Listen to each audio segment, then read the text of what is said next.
again, I don't want to dwell on drama, but I just want to say this. It was very clear to me that other forces were involved in this hit piece on me. And one of the things that made it blatantly clear was that they tried their hardest to cancel our Chicago conference. We had an amazing conference in Chicago. Tara Reid, the victim of Joe Biden, spoke.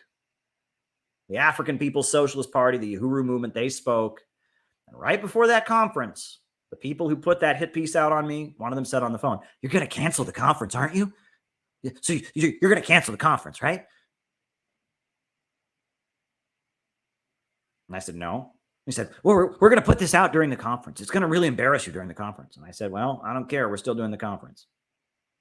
Now, if these people were just concerned about problems in our organization, why would they be so determined to make sure we didn't give a platform to Tara Reid, give a platform to the Uhuru movement after they got raids by the FBI?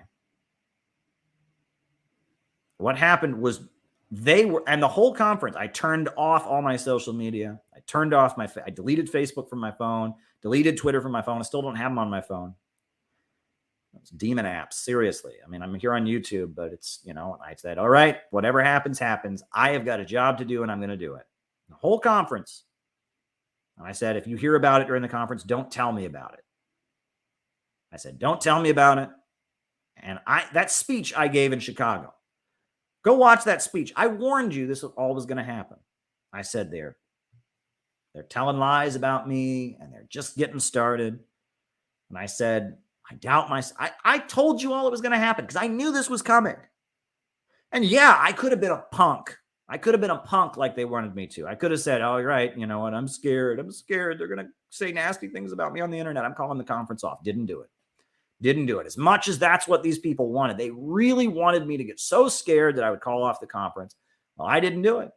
I did that. That conference in Chicago was amazing. It was an amazing conference. And,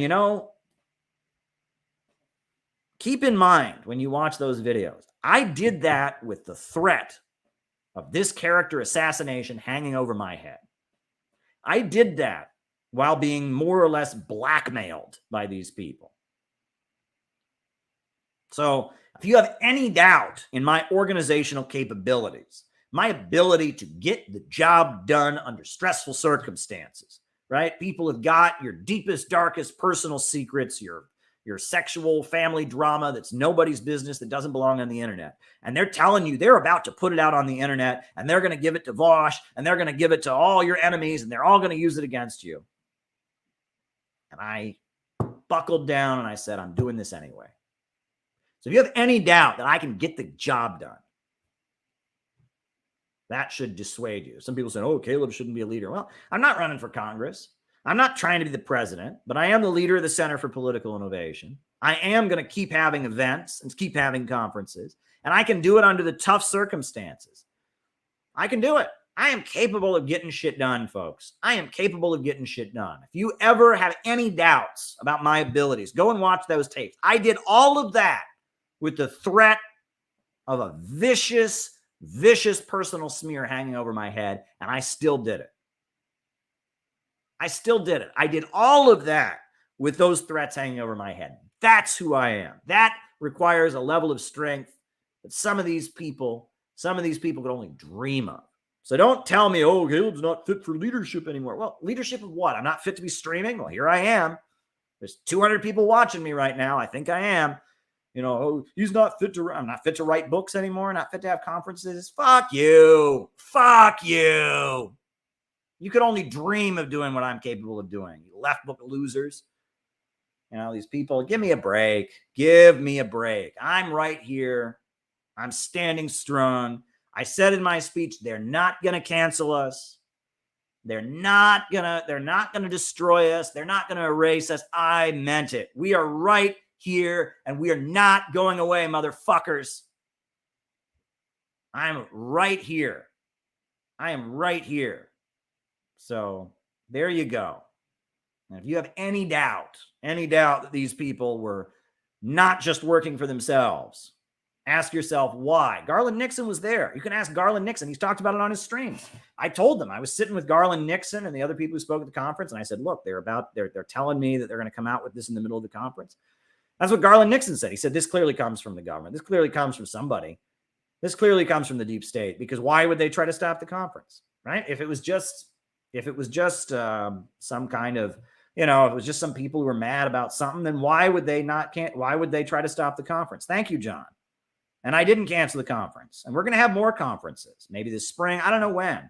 But I'm not surrendering. I'm not giving up, and you can ask Garland. I sat there in the lobby of the hotel and I told different conference speakers about it. We knew this was coming and we did it anyway, because the Uhuru movement are under attack. There's a group of black people who are fighting for their community against the deep state, against the Biden green woke fascists. And they're under attack. We got to do this conference. And they're trying to start a new world war with Russia. And they're killing people in Ukraine, killing Russian-speaking people. We got to do this conference, right? This was COINTELPRO, if there ever was one. And we did it anyway. We stood up to it because it's not about me.